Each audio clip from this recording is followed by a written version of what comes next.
Hello नमस्कार दोस्तों, स्वागत है आपका आपके अपने यूट्यूब चैनल आर्केड वे में। दोस्तों जो आज का चैप्टर है अपना वो है ज्वार भाटा। आज का जो चैप्टर है ज्वार भाटा, टाइड एब्स। ठीक है दोस्तों, पृथ्वी की गतियों के कारण तीन घटनाएं होती है। पृथ्वी की गतियाँ यानी घूर्णन गति और परिक्रमण गति के कारण तीन घटनाएं होती है। पहले हमने पढ़ा, क्या पढ़ा? ऋतु परिवर्तन। ठीक है दोस्तों। दूसरा हमने पढ़ा चंद्र ग्रहण और सूर्य ग्रहण। और तीसरी जो घटना है वो है ज्वार भाटा। तो आज का जो टॉपिक है वो अपना है ज्वार भाटा। ज्वार भाटा क्या होता है और ज्वार भाटा कैसे बनते हैं? ज्वार भाटा की जितनी भी टॉपिक है, जितने भी ऑब्जेक्टिव बने हैं उसको हम समझने की कोशिश करेंगे। ठीक है दोस्तों, सबसे पहले समझेंगे ज्वार भाटा होता क्या है। ज्वार भाटा की जो परिभाषा है उसको हम समझेंगे, क्लियर करेंगे, ताकि आपको समझ में आएगी ज्वार भाटा क्या है। ज्वार भाटा वह घटना है जो सूर्य व चंद्रमा की गुरुत्वाकर्षण शक्ति के कारण समुद्री जल का ऊपर उठना व नीचे गिरना, यानी कि सागरीय लहरें। ठीक है दोस्तों, इसकी क्या परिभाषा हो जाएगी?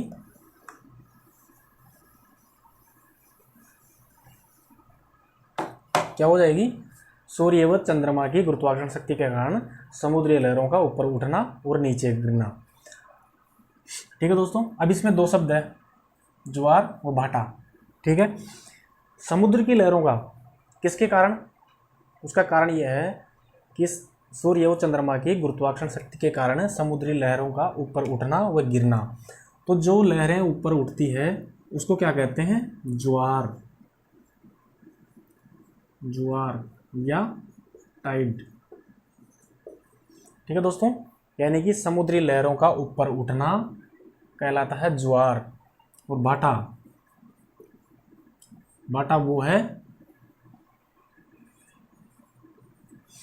जो उठी हुई समुद्री लहरें वापस अपने स्थान पर पहुंच जाए, यानी कि समुद्री लहरों का उठना ज्वार और समुद्री लहरों का वापस लौटना भाटा कहलाता है। ठीक है दोस्तों, इसको समझेंगे।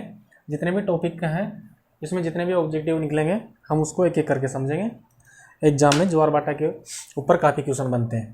ठीक है दोस्तों, ज्वारीय तरंगे वह है जो ज्वार भाटा से उत्पन्न तरंगे। ज्वार भाटा से उत्पन्न समुद्री तरंगे को ही ज्वारीय तरंगे कहते हैं। कारण, ज्वार भाटा क्यों बनता है, ज्वार भाटा की स्थिति क्यों पैदा होती है, उसके तीन कारण हैं। ठीक है दोस्तों, पहला कारण है सूर्य की गुरुत्वाकर्षण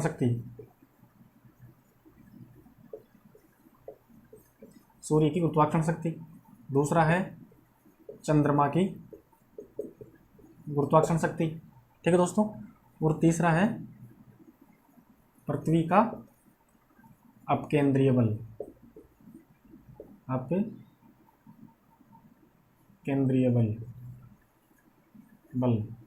ठीक है दोस्तों, पृथ्वी का अभिकेंद्रीय बल, इसको आप गलत मत कर देना। इसी के तीन कारण है ज्वार भाटा क्यों बनता है, उसका तीन कारण है सूर्य का गुरुत्वाकर्षण बल और चंद्रमा का गुरुत्वाकर्षण बल, और तीसरा जो कारण है पृथ्वी का अपकेंद्रीय बल। ठीक है दोस्तों, तो इसके ज्वार भाटा के जो कारण है बनने के, वो तीन कारण आपको याद करना पड़ेगा। सूर्य की गुरुत्वाकर्षण शक्ति, चंद्रमा की गुरुत्वाकर्षण शक्ति, और तीसरा वो इंपॉर्टेंट है पृथ्वी का अपकेंद्रीय बल।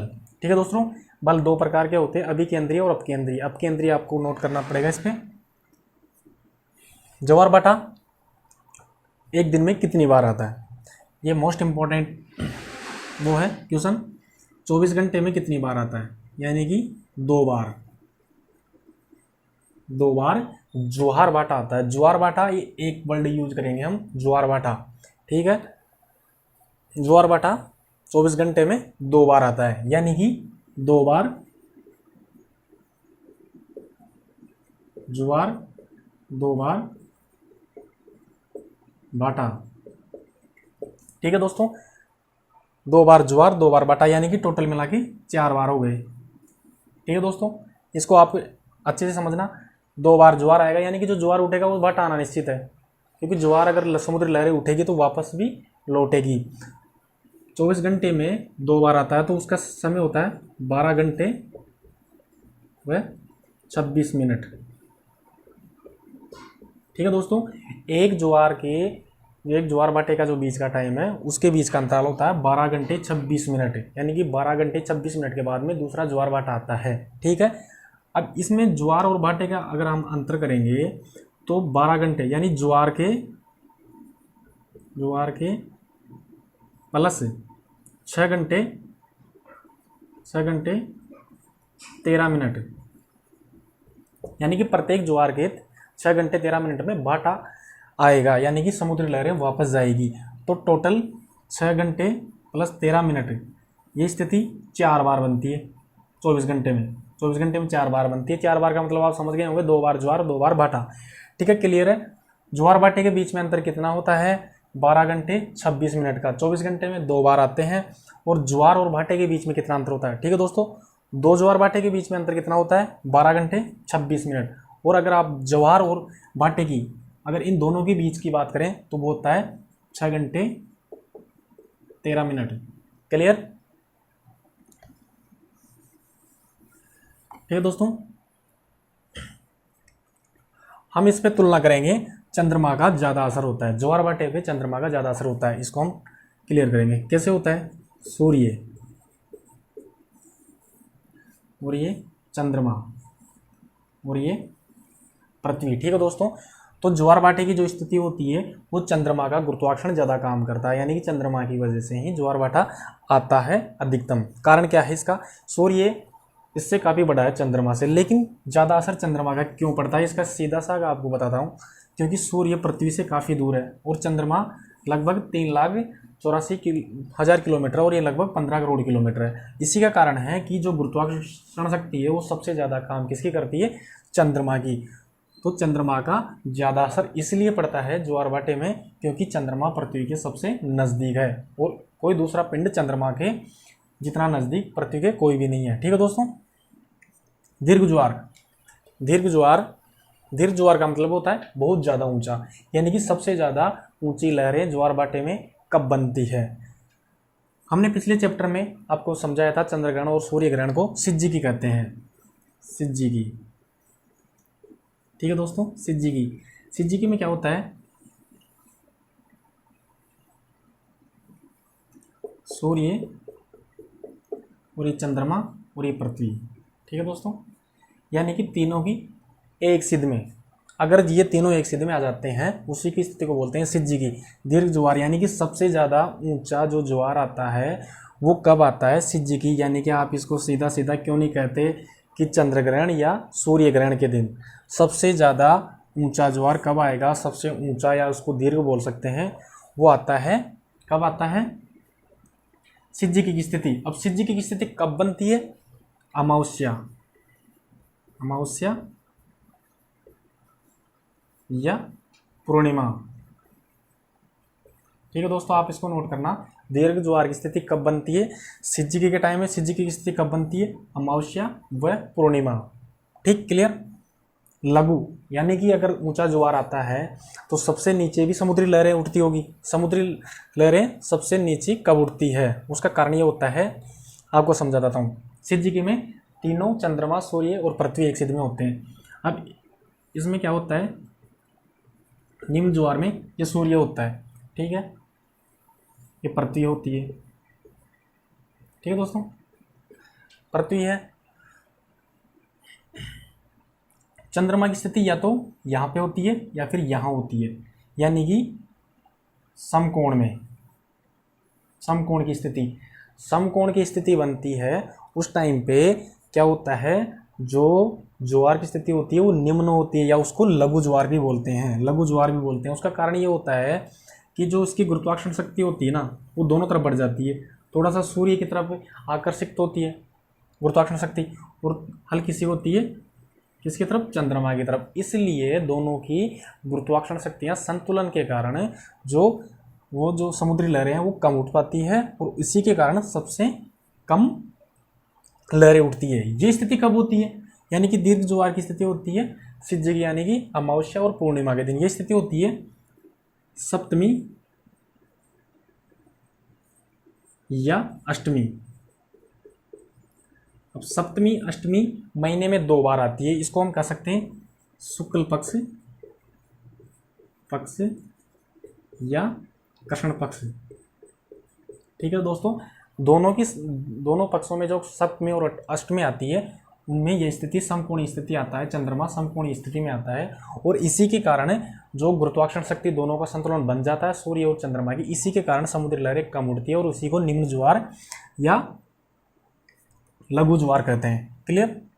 दीर्घ व लघु ज्वार में अंतर। ठीक है दोस्तों, लघु ज्वार व दीर्घ ज्वार में क्या अंतर है हम समझेंगे। इसमें कितना फर्क होता है कि दीर्घ ज्वार में कितना समुद्री ऊंची लहरें होती है और निम्न ज्वार में, दीर्घ ज्वार में, वो लघु ज्वार में कितना फर्क होता है। सामान्य जो ज्वार, सामान्य ज्वार का मतलब आप समझ रहे होंगे, सामान्य ज्वार उसे कहते हैं जो पूर्णिमा और सप्तमी अष्टमी के अलावा जो डेली के जो ज्वार आते हैं उसको बोलते हैं सामान्य ज्वार। यानी कि जो डेली की समुद्री लहरें उठती है उसको सामान्य बोलेंगे, और दीर्घ ज्वार जो सिर्फ पूर्णिमा और अमावस्या को उठेगा, और दीर्घ व निम्न ज्वार उसे बोलते हैं जो सप्तमी और अष्टमी को उठेगा।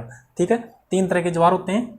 ज्वार 3 तरह के होते हैं, एक तो अमावस्या या पूर्णिमा,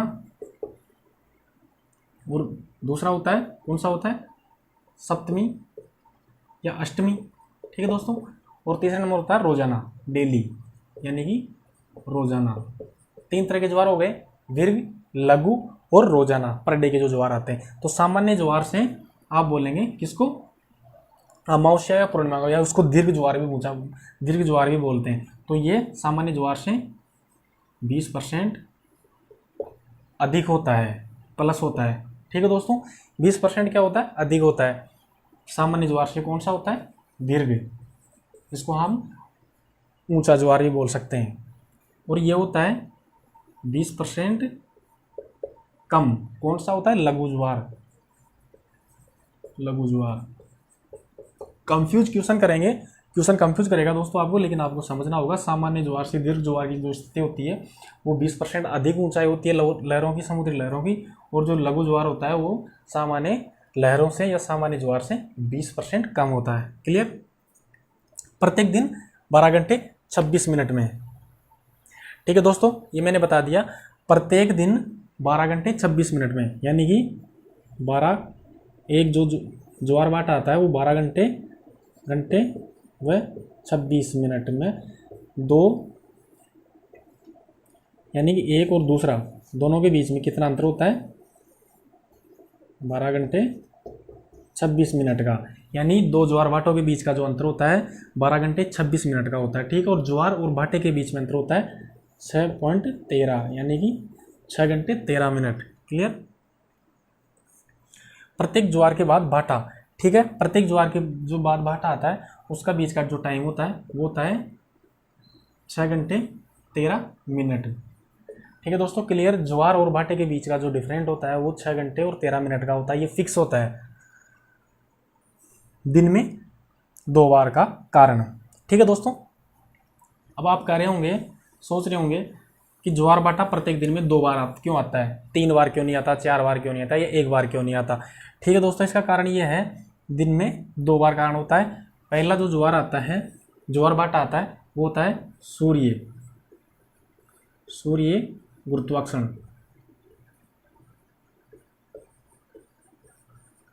ठीक है दोस्तों, और दूसरा आता है वो आता है किसकी वजह से, चंद्रमा की वजह से, चंद्रमा गुरुत्वाकर्षण। ठीक है दोस्तों, पहला जो यानी कि दिन में 2 ज्वार भाटे आते हैं उसका कारण ये होता है, पहला सूर्य की वजह से, दूसरा चंद्रमा की वजह से। ठीक है दोस्तों, साउथ टेम्पन। अब ये रिकॉर्ड है, ये क्वेश्चन बनते हैं ऑब्जेक्टिव, कहाँ से बनते हैं, साउथ टेम्पन। साउथ टेम्पन कहाँ पे है, साउथ टेम्पन आपको बताता हूँ, इंग्लैंड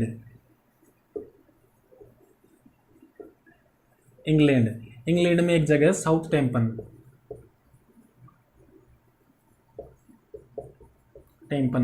यहाँ पे क्या होता है दोस्तों, 4 बार, हर जगह पे डेली 2 बार ज्वार आता है। एकमात्र जगह है साउथ टेम्पन, इसको आप नोट करना, इंग्लैंड में जगह है वहाँ पे एक दिन में 4 बार ज्वार भाटा आता है। उसका कारण है कि दोस्तों जो ज्वार भाटे उठते हैं वो दो तो कहाँ चले जाते हैं, इंग्लिश चैनल। आपने पढ़ा होगा ज्योग्राफी में, आगे इसको समझाएंगे। इंग्लिश चैनल क्या होता है, एक खाड़ी है ये। इंग्लिश चैनल क्या है, जल डमरू या खाड़ी है ना। इंग्लिश चैनल में दो ज्वार भाटे किसमें गुजर जाते हैं, इंग्लिश चैनल में, और जो बचे हैं दो उत्तरी सागर में प्रवेश कर जाते हैं। यानी कि 4 ज्वार भाटे आते हैं, 2 इंग्लिश चैनल में को पार कर जाते हैं और 2 उत्तरी सागर को पार कर जाते हैं। क्लियर। सर्वाधिक ऊंचा ज्वार, यानी कि ऑब्जेक्टिव, छोटे छोटे ऑब्जेक्टिव बनेंगे, लेकिन बिल्कुल ये रिकॉर्ड है, ये परमानेंट क्वेश्चन है, आपको समझना पड़ेगा।